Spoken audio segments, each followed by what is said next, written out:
there are so many coffee shops. Why would you open another coffee shop? But like, yes, maybe the menu, there's going to be cappuccinos and lattes and like whatever it is, but like it's your ingredients, it's your special touch, it's the way you're putting the coffee together, it's the way you're welcoming people into your store and the energy you're creating. And so I think it's just reminding yourself that like you are what is different. Like there's nobody else that has the perspective on something um, than you, and just really staying true to that and not feeling like you have to be anybody else but you.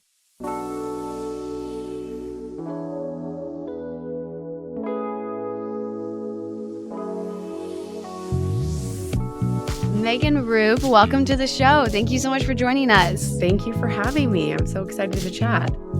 I am so excited. Before the show started, I was telling Megan about how I took her whole prenatal exercise course when I was pregnant. So this feels like I'm really meeting a famous person. And for those who don't know, Megan is a celebrity fitness trainer. She is the founder of Sculpt Society, which I feel like everyone has heard of at this point, which is like a sculpt and dance exercise program. And you guys are like number one for sculpt and dance cardio fitness, which is insane. Thank you. Yeah, we really focus on women and different stages of life and making sure women feel supported through different stages of life. And I think a lot of people think we're just dance cardio, but we really focus on mostly low impact, full body, and then sprinkle in some fun dance cardio. I love it. And the dance part came from the fact that you are a dancer yourself. Yeah, You used to dance yeah. for the The Brooklyn Nets, Brooklynets. Yeah. right? Yep. So tell us a little bit about how you got started. Like, I just want to hear a little rundown of like, how'd you Yeah. get into fitness and making this incredible app? Yeah. Gosh, it's been a real journey. I think sometimes people see Instagram and like the highlight reel and they're like, oh, she just started and it was a big success. And it's been, gosh, I feel like there's still so much more to do. And it's been a really long road. I grew up dancing. I was mostly doing classical ballet when I was younger. At high school, I was on the high school dance team.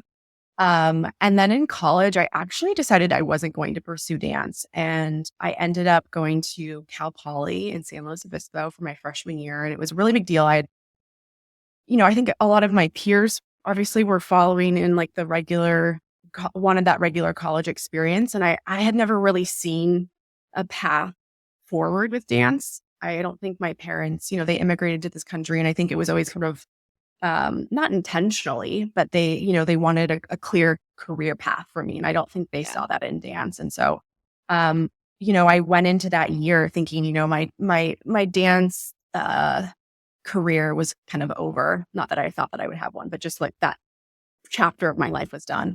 And it ended up just being a really dark year for me. And I really struggled to figure out why, but I started to focus on exercising and diets. And unfortunately, a lot of bad behaviors came out of that. And in retrospect, can understand now that I was really just numbing a lot of those feelings I was having and sadness that I was feeling, that I wasn't pursuing my passion, which was dance. So fast forward a couple of years, like a lot of work on myself. I end up transferring to NYU's Tisch dance program, pursuing dance, but still like in my early 20s, still in that phase of life, I think that most women can relate to, right? In your early 20s, you're still trying to figure out your body. And a lot of us, including myself, really continue to struggle with body confidence. And it wasn't until I discovered intuitive eating, but also B, just a way of moving my body that felt joyful and fun, that things started to really click for me and heal for me. And so, post NYU, I was auditioning for different professional dance work, finally getting professional dance work with the Nets. I was working in fashion, but then I also started teaching fitness in New York City at a boutique studio and really falling in love unexpectedly with teaching and connecting with women on a really deep level of how to build confidence in a movement practice. And so, over the years in New York City, it was a time where boutique fitness was really exploding at the time. There were different modalities popping up. There was reformer Pilates, there was yoga, there was a bunch of different dance cardio and sculpt classes. There was just like so much that was happening in this space. And it was really exciting because I was just taking all of these classes and figuring out what like I actually wanted. And I just kept on feeling the community, the class that I wanted wasn't out there. I felt like the boutique fitness space was really cutthroat. It felt really intimidating. It felt like unless you had a dance background, you couldn't walk into some of these dance cardio classes and feel successful. And I just wanted to create a warm, welcoming, inviting space for women to come in, to connect with each other, and to get a kick-ass workout that felt really fun and joyful and just like make working out feel fun again. Growing up as a dancer, movement was fun for me. And like, why couldn't in my 20s, 30s, 40s, couldn't movement be fun like that? And so I really wanted to create classes that fit into women's lives. And therefore, the Sculpt Society was born in New York in 2017. And then in 2019, November, I launched the online platform, which was the Sculpt Society app. And that was right before COVID. We get into COVID, and of course, there's so many more people looking for an online platform. And so now, of course, most of the business and what I do is online. So did it just blow up during COVID? I mean, launching the app in 2019 was like the most fortuitous thing probably that happened. I am so grateful for it. At the time, it was still a risk, Yeah. while I online programming was definitely, Peloton was already out, right? There were a bunch of other online platforms. It still was new. It was still a big investment for me. It wasn't like a for sure thing, but I really Yeah. believed that, my community was outside of New York as well. So I really believed that I could grow this online presence. And also I just kept on asking myself as a business owner, like I at the rate I was going in the beginning, I couldn't keep up that schedule. Right. I was Yeah. teaching multiple classes a day, doing different privates. And I just kept on asking myself, like, what is Megan doing at like 55? Like, she can't physically continue to do this at this rate. And so how do I scale? And this was an opportunity to see if I could do it. If you are listening to this podcast, you are probably a fan of inspirational quotes. And if that's the case, then you should check out my book. I feel that it's a cute little retro book with each chapter being a different emotion and then quotes that can help you with that emotion. So if you're looking to support me or the show, if you need a cute little gift for a friend or just something to flip through when you're feeling down one day, then this book is for you. You can purchase it at quotesbychristy.com, which is my website, or the link will be in the show notes. So let me know what you think. What a cool story. In Thank between you. all of that, Yeah. you also had 2 children at some point. Yeah. So where did that fall into your whole career path and starting Sculpt Society? Yeah. So, I have been with my husband for almost 10 years now, which has been exciting because he's really seen the evolution of everything, right? When he Yeah. met me, I had zero online presence. I wasn't really even posting on Instagram. He was with me, in 2017 when I launched the Sculpt Society, when I launched with 2 people in class, one of them being him, and he's really seen me built it from the ground up. And now he works with me. He's my COO. And so it's been such a privilege to be able to work with him and have him come on full time and, see his belief in what we're doing here and grow this business together. But, it's been a busy season of life. And I continue just to like remind myself that when I have days where I feel overwhelmed, because we got married in COVID. We then got Oh pregnant my with our gosh. first. We moved to LA. Morgan came on full time, and then we had our second last September. So it's just been a really crazy couple of years where I have to just kind of take deep breaths. And as a small business owner with 2 small kids, and a partner I work with out of my house, it's just it can feel like a lot. Yeah, absolutely. I think sometimes the best reminder you can have in parenthood. My sister told me this before I had a kid. She was like, the best advice I ever got is everything is a phase. Okay, I'd love to hear what is the best advice that you feel like you've ever gotten? I've received like a lot of great advice over time. I think starting a business can feel overwhelming for anyone. You can whatever industry you're in, it can feel like it's really saturated. So like, why me? Like, what's so special about what I'm going to do? And I think it's like I don't know if it's a piece of advice, but just something I read where it was like, there are so many coffee shops. Why would you open another coffee shop? But like, yes, maybe the menu, there's going to be cappuccinos and lattes and like whatever it is, but like it's your ingredients, it's your special touch, it's the way you're putting the coffee together, it's the way you're welcoming people into your store and the energy you're creating. And so I think it's just reminding yourself that like you are what is different. Like there's nobody else that has the perspective on something um, than you, and just really staying true to that and not feeling like you have to be anybody else but you. I love that. I do feel like, and it's funny, we were just talking about this on another interview as well, how like it deters a lot of people from doing things because they're like, well, there's a million people doing it. Like, Right. especially, we talked to a lot of content creators and they're like, Yeah. there's a million influencers.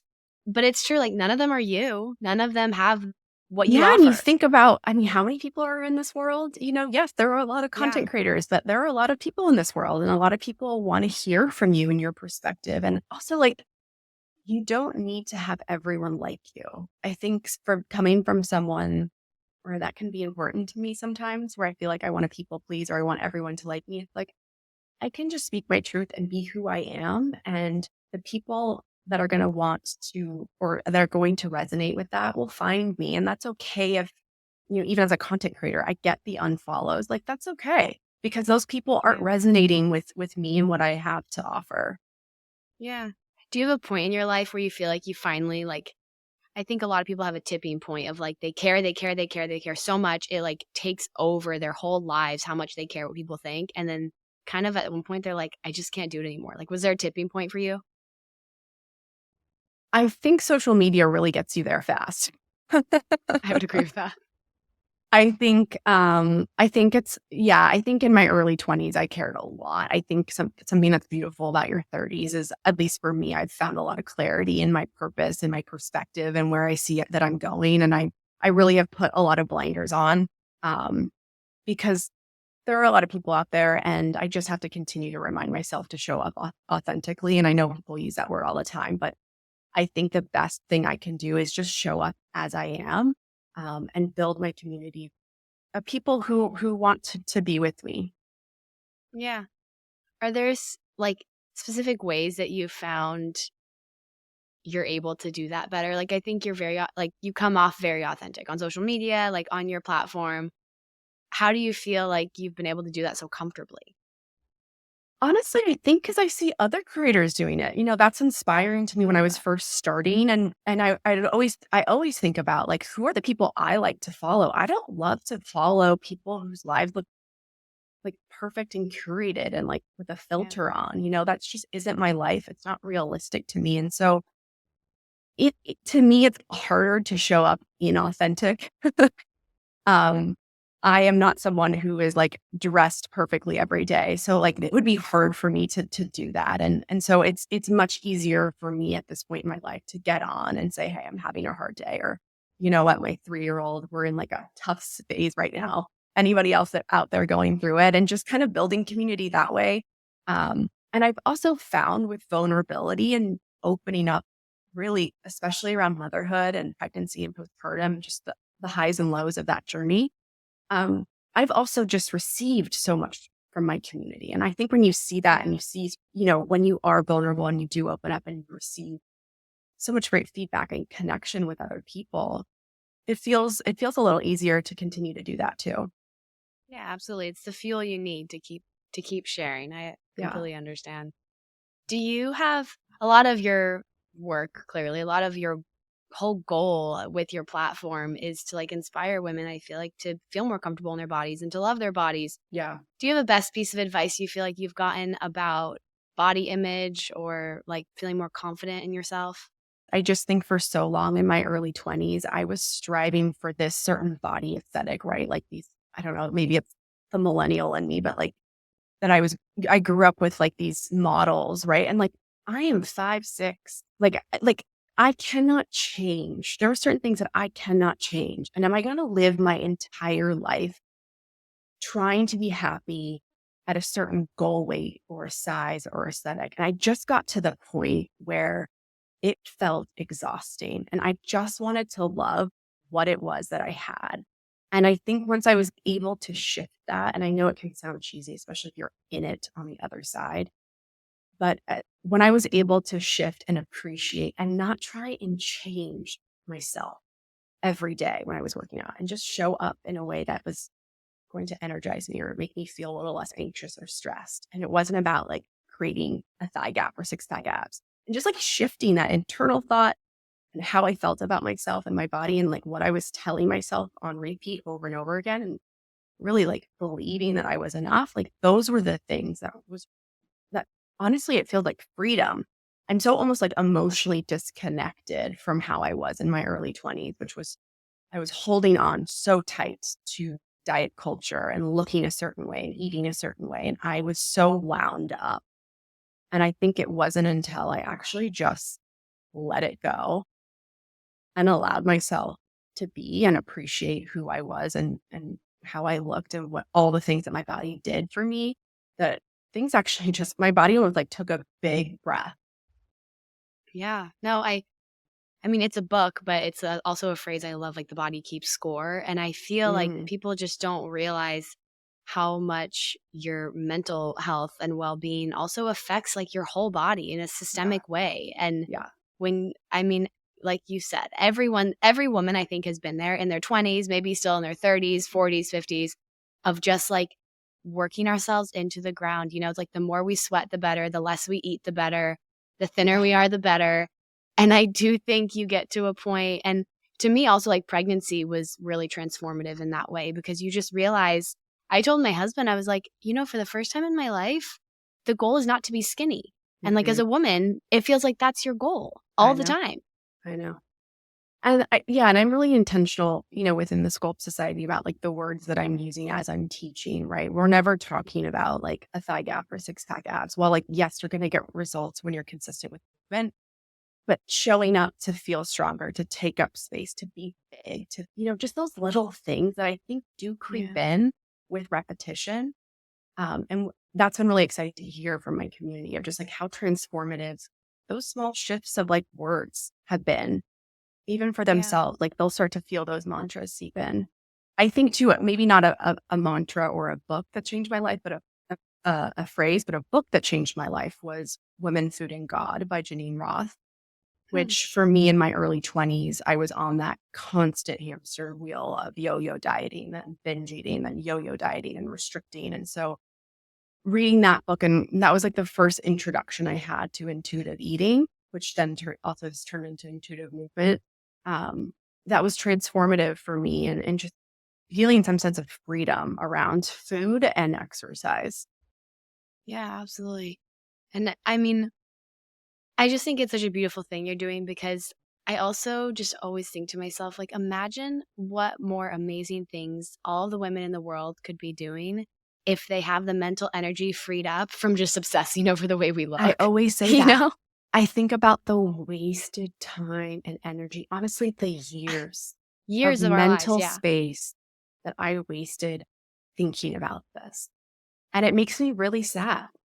And yeah, I Yeah. think, a lot of people ask, like, to me, like the Sculpt Society it's like, almost like it's created this for Megan in her 20s. Like, this is the programming Yeah. community I wish I had had when I was going through that, a Yeah. space that felt really empowering and built confidence and wasn't like someone there telling you to work out for hours a day and screaming at you and telling you to eat less. It just, I think we underestimate how impactful those types of things are. Yeah, absolutely. And I think a lot of women who grew up as millennials, I am as well, who grew up, on 100-calorie packs and just Oh, like yep. just the workout videos that we did and the ways that we just hammered our bodies. I think we are all in the same phase of like unlearning. And Yeah. it does take a while because it just seems so second nature to, again, like I was saying, like the skinnier the better, Yeah. the less Yeah. you eat the better. Like Yeah. that's how like our minds were programmed. Yeah. Well, I don't know about you, but like when I was like introduced to fitness originally, like all I thought I was supposed to do was cardio. Like I would live on a cardio 100%. machine, like an elliptical. I would be on an elliptical for Yeah. like an hour. Like what? Um, Yeah. I just think the way we thought, it was just like, let's burn as many calories as we can. And like, yeah, it's just so frustrating to think back to the wasted time and energy and thought that went into Yeah. all of that. Yeah. No, absolutely. You've been, as we were talking about, you've been very open about like your own personal struggles and your journey with motherhood and just your journey in general as a human being and ups and downs. Do you have a biggest life lesson that you've learned thus far from maybe one of the most difficult times of your life? I think the most difficult time of my life was my early 20s. Like that time, if you had told Megan when she was 21 where I would be and what I would be doing, I really don't, I would not have believed you. It was such at a dark place with body image and food and all of that. I think a lot of us just have constant imposter syndrome. I think even Megan in her 20s, like owning a business, like I didn't go to business school. I don't have a business degree. I'm an artist. I'm a dancer. I am a lot of things, but in my mind, that was never something I thought of for myself. And I think it's just that everything is figure outable. I don't know if you know Marie Forleo. She always says that. Like you Yes, can. she was on the show and Oh, she gave really? that I love advice. her. Oh, yeah. I mean, Yes. I did her right before I launched the Sculpt Study. I did two things. I took Marie Forleo's business school or B school, and I went to Gabby Bernstein's like weekend master class. And I think I just Amazing. got so many great things out of those two things. And I know she always says that it's just like you can figure it out. Like everything is figure outable. Like whatever hard thing is in front of you, you can figure it out. And yeah, I did not go to business school, but I have like an innate sense for marketing, and Google is awesome. And there's a lot of trial and failure. And like, I think the best advice is like, if you have a clear vision and if you have a passion, you got to do it and you will figure it out. It doesn't matter what comes up, but you will figure it out. And that, you are the most special thing. Like your perspective, what we were saying earlier, right? Like it's your perspective on things. And like, just that imposter syndrome is real. We all feel it, but keep going. You love that. Yeah. Another favorite quote of mine, no one is you and that is your power. I feel like Yeah, that that's relates a great exactly to quote. what you're saying. Yeah.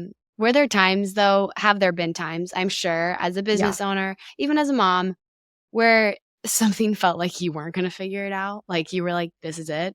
No, I think that might be my superpower. That I know, like, is. yeah, I'm like pretty determined. Things will get me down for sure. They'll take me down, but I'm very tenacious and I keep coming back. And I think that's the dancer in me. When you're auditioning and you're being told no 1,000 times and you know that you're a talented dancer, you just keep coming back and figuring it out. Um, I think in the early days, just having confidence in myself as a business owner, I worked with different people who wanted equity when I was just starting out. And I think about just them kind of taking advantage of me as a woman in business and um, maybe like lack the knowledge I potentially lacked. And just continuing to like believe in myself, do the research and know that like certain things were not okay. Um, and I think always just going back to like your original why and vision. I think that, again, there's just been so many different points along the business where we could have taken outside capital or like gotten help where we thought we needed help because we couldn't do it ourselves, but believed in ourselves enough to figure it out and do it ourselves. And I look back and Yeah. thank God we figured it out and we did it on our own because we didn't need the help. We just needed to do the research. Yeah. I honestly feel like my husband's the same way, and I think it is an athlete thing. Like, I Yeah. feel like people who are athletes from a young age just kinda develop this resilience that's Yeah. so incredible to me. It's kinda like you're used to getting let down. You're Yeah. used to, like, kind of failing over and over again, but having to get back up quite literally and figuratively. Yeah. Oh, yeah. I mean, my first 3 years out of NYU's Tisch Dance program, which is like one of the top dance programs in the country. It's like Juilliard Tisch. I was told I couldn't book a dance job. I would, That's wild. I would show up to these cattle calls of like hundreds of girls spend my entire day and like be told no. Like I almost moved back to Santa Barbara to like live with my parents and like refigure out my career because it just like kept on not happening for me. So I do feel like you're right. Like there is something about an athlete or a dancer or someone in that type of field where you're just, I think I was just, you have to be your own advocate throughout the whole process and know your worth as you're doing that because, you're being told no all the time. Yeah, you just develop this like mental toughness that Yeah. I feel like is really irreplaceable because like you transfer that to other parts of your life. You're like, okay, I lost 10 followers, fine. Like I've been through worse. Like No, I'm like, I'm I've going to had do bigger better. letdowns. Yeah. Yeah. I'm going to make, yeah, I think, but that's also, by the way, like not to say I'm very emotional and things impact me. Like I get down Okay, so about things, right? So there's the like human aspect to it. I am very human and my husband can tell you just how emotional I am. So, there is that side to things where, um, it's not like I'm superwoman and tough all the time. I'm very, things take me down emotionally Yeah. sometimes. Okay, good. So I'm glad that you're just like us. Yes. Yeah. Now, it's the advice that you would give to others, but do you have a piece of advice that you would give to women who like maybe something you just feel like women miss when they start their fitness journey or maybe in like they're on their fitness journey, but just like that you wish you could tell them that would kind of transform it? Oh, I think it's for everyone because, right, everyone is going through these cycles of fitness and like they're on the wagon, they're off, they're on Yeah. the wagon, it's all of that. And it's like for forever, and it's so exhausting. And I think I have this saying that I say all the time that commit to less so that you can show up more. Really hard for those like former New Yorkers who like big city women who like have been like programmed to think unless it's 1 to 2 hours of workout a day, like it is not a workout. And it's a lot of untraining, but once you can unlock that, it is transformative because it gives you the freedom to show up and do a 10-minute workout and know that that's enough and go on with your day. Because you're talking to someone who used to be an overexerciser or like needed to do a 2-hour workout for it to be called a workout. And that it just wasn't sustainable over time, right? You're not doing that for the next 30 years. That's just not a habit that's realistic. That's, going to burn you out.